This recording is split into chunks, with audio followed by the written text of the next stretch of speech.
Bonjour à tous. Dimanche 25 septembre 2022 à 23h54 heure de Paris, le Soleil et la Lune seront en conjonction à 2,48° de la Balance.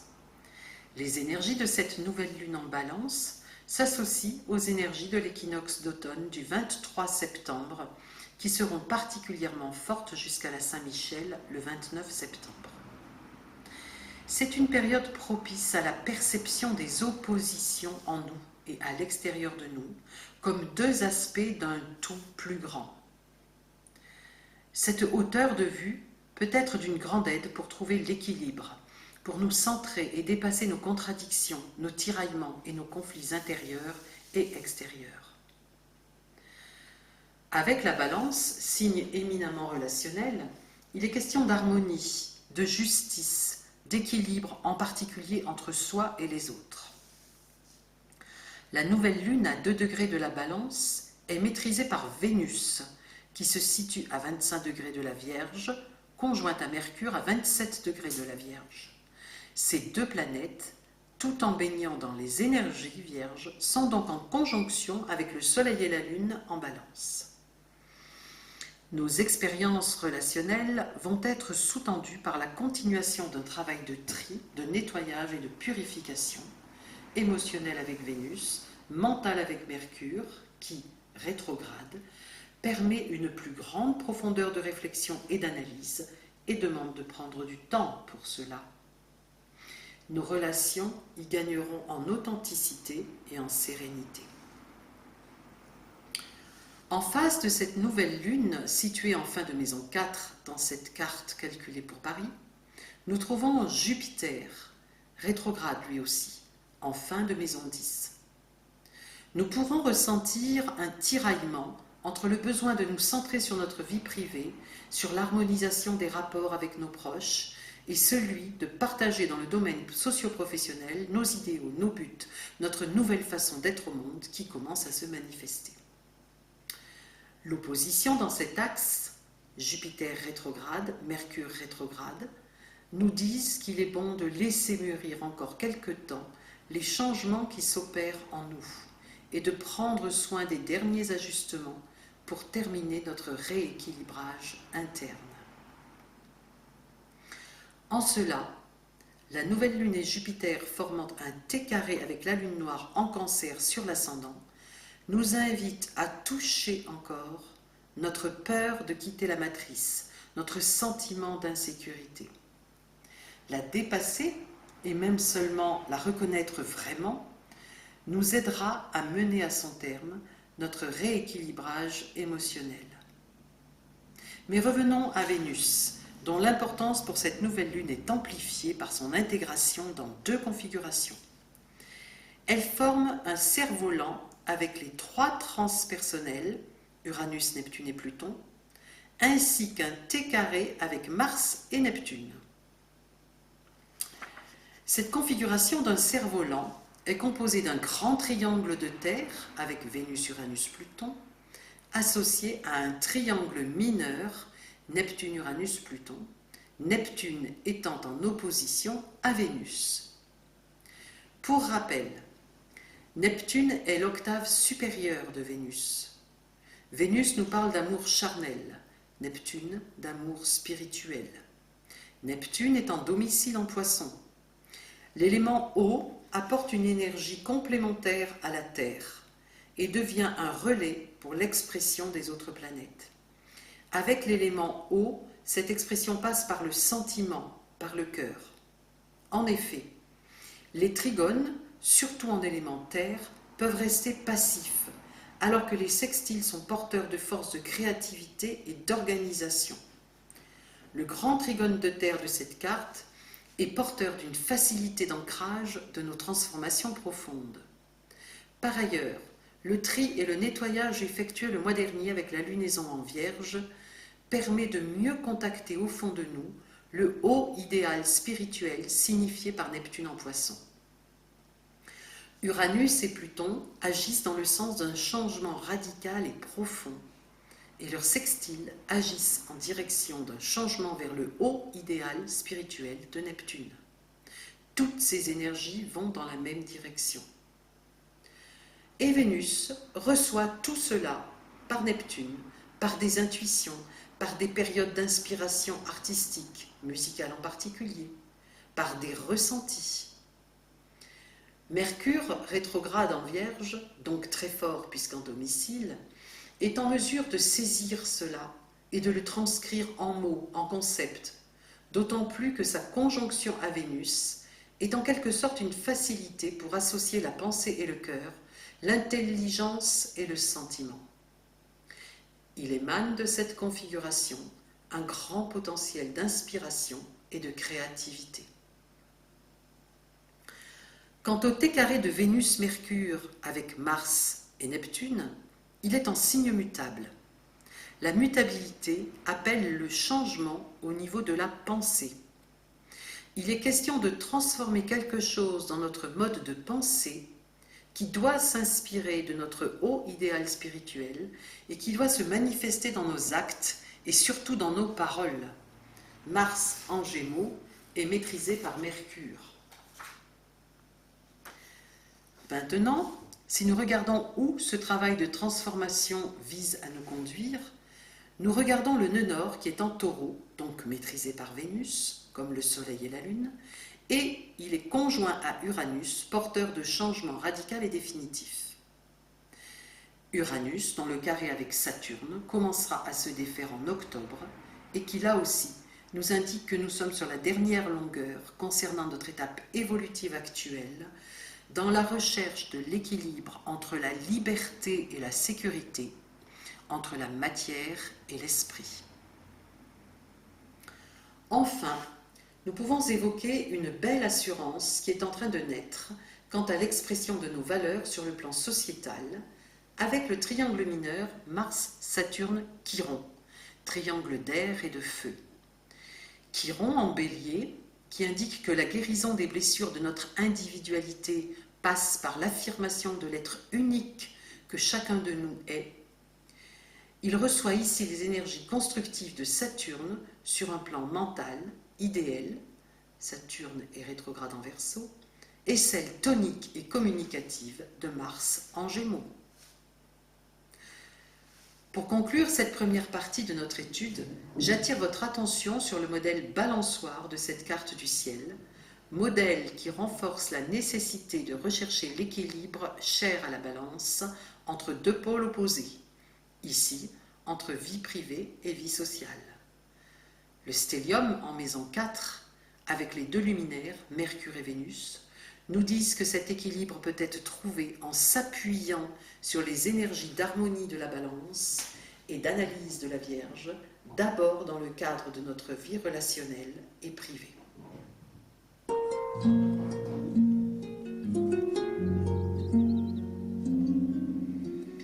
Avant de poursuivre cette étude par le symbole sabian et la numérologie, nous allons nous arrêter brièvement sur les principaux mythes généralement associés au signe de la Balance. Nous trouvons tout d'abord Thémis, qui est une titanide, c'est-à-dire une divinité primordiale née d'Ouranos, le ciel, et de Gaïa, la terre. Parmi ses frères et sœurs, les plus connus sont Océan, Mnémosyne, Phébé, Rhéa et bien sûr Chronos. Thémis fut la seconde épouse de Zeus et enfanta les Moires, les Heures, Astrée, les nymphes de l'Éridan et, selon Échille, elle serait la mère de Prométhée. Thémis avait des dons de voyance très puissants et elle serait à l'origine du site de l'oracle de Delphes. Mais elle personnifie avant tout la loi divine qui régit le comportement des hommes. Elle est associée à l'ordre universel, à la justice et au serment. Symboliquement, la balance montre l'homme jugé selon ses actes afin de discerner la part de bien de la part de mal accomplie, la pesée de l'âme notamment dans l'au-delà au moment de la mort. L'autre déesse associée au signe de la balance est Héra, ou Junon chez les Romains. Elle est fille des titans Chronos et Rhéa. Épouse légitime de Zeus, dont elle est aussi la sœur, Héra eut 3 enfants avec lui, Hébé, Ilytie et Arès, Mars chez les Romains. Héra est la déesse du mariage et de la fécondité. Elle est connue pour sa jalousie envers les innombrables maîtresses de son époux. Elle est l'une des principales protagonistes de l'épopée d'Héraclès, Hercule chez les Romains. En effet, Héraclès est né de l'union de Zeus avec une mortelle nommée Alcmène. Les conditions particulières de cette histoire ont plus que jamais déclenché la jalousie et la colère d'Héra, et elle cherchera à tuer le petit Alcide et plus tard à le rendre fou, ce qu'elle réussira pour un temps.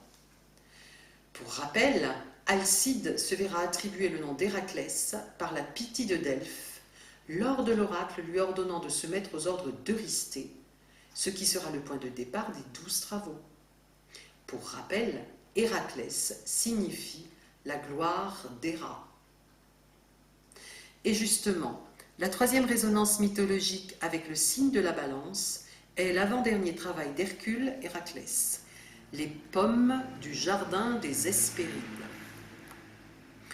Rappelons-nous tout d'abord que la cérémonie de mariage de Zeus avec Héra fut célébrée dans ce jardin des Hespérides et que Gaïa, la terre-mère, offrit à l'épousé un arbre couvert de pommes d'or. Héra le fit planter dans son verger des Hespérides et le mit sous la protection de 3 nymphes du couchant et du serpent Ladon. Comme l'écrit Isoline Agenépanie dans son ouvrage Signes du zodiaque et travaux d'Hercule, l'art du jardin est une tentative d'alliance entre l'être humain et la nature. L'effort de faire concorder la liberté de cette nature, dont la spontanéité échappe aux lois humaines, avec un asservissement destiné au plaisir de l'homme. La conciliation est une vocation balance. Le récit du 11e travail d'Hercule est riche d'analogies avec les caractéristiques du signe de la balance. De Nérée, le justicier sans violence, qui indique le chemin à Héraclès, à la réconciliation de Prométhée avec Zeus grâce à l'intervention d'Héraclès qui tue l'aigle, en passant par son habile négociation avec Atlas pour s'emparer des pommes, nous voyons là les spécificités de la balance avec la justice, la diplomatie et l'art de la négociation. Et vous connaissez l'épilogue de cette épopée. Eurysthée refuse de garder les pommes dorées et les rend à Héraclès. Ce dernier les remet alors à Athéna, qui les rapporte dans le jardin des Hespérides. Comme le rappelle Isoline Agenépanie, une loi divine ne voulait pas qu'elles fussent ailleurs, et que les belles choses le sont moins, hors de leur place. Cela est la loi de l'harmonie.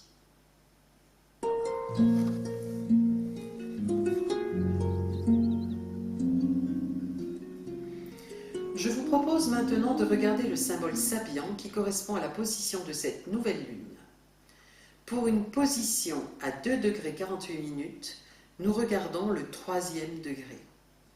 Le 3e degré de la balance est intitulé « L'aube d'un jour nouveau dévoile un changement total ». La dominante est la possibilité toujours actuelle de recommencer sur de nouvelles bases.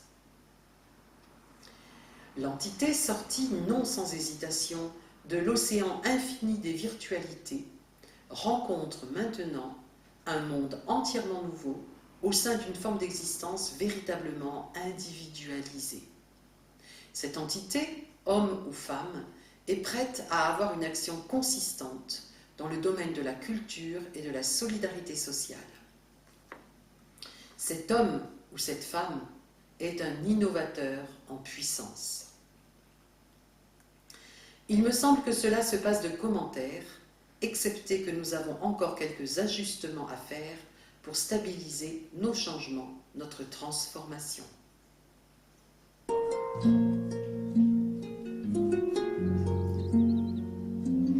Pour terminer cette étude, regardons brièvement du côté de la numérologie et des arcanes du tarot. La date de cette nouvelle lune, 25/09/2022, nous donne 4, 13 ou 22, selon la méthode de réduction utilisée. Cette nouvelle lune est en résonance avec l'empereur, l'arcane sans nom et le mat.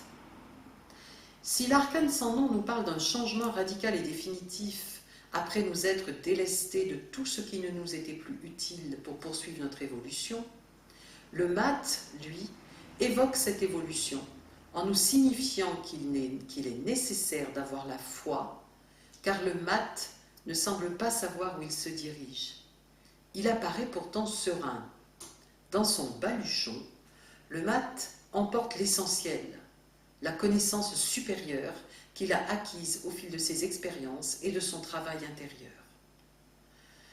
Le message de l'empereur, quant à lui, est une synthèse de 1 plus 3 et de 2 plus 2. Lâcher ce qui est obsolète, acquérir une vraie connaissance de soi, cela conduit à la stabilité, à un sentiment de sécurité et à la capacité de tenir un rôle social constructif et productif. J'arrête là l'étude de cette nouvelle lune et vous remercie pour votre écoute. Je vous souhaite une très belle nouvelle lune. À bientôt!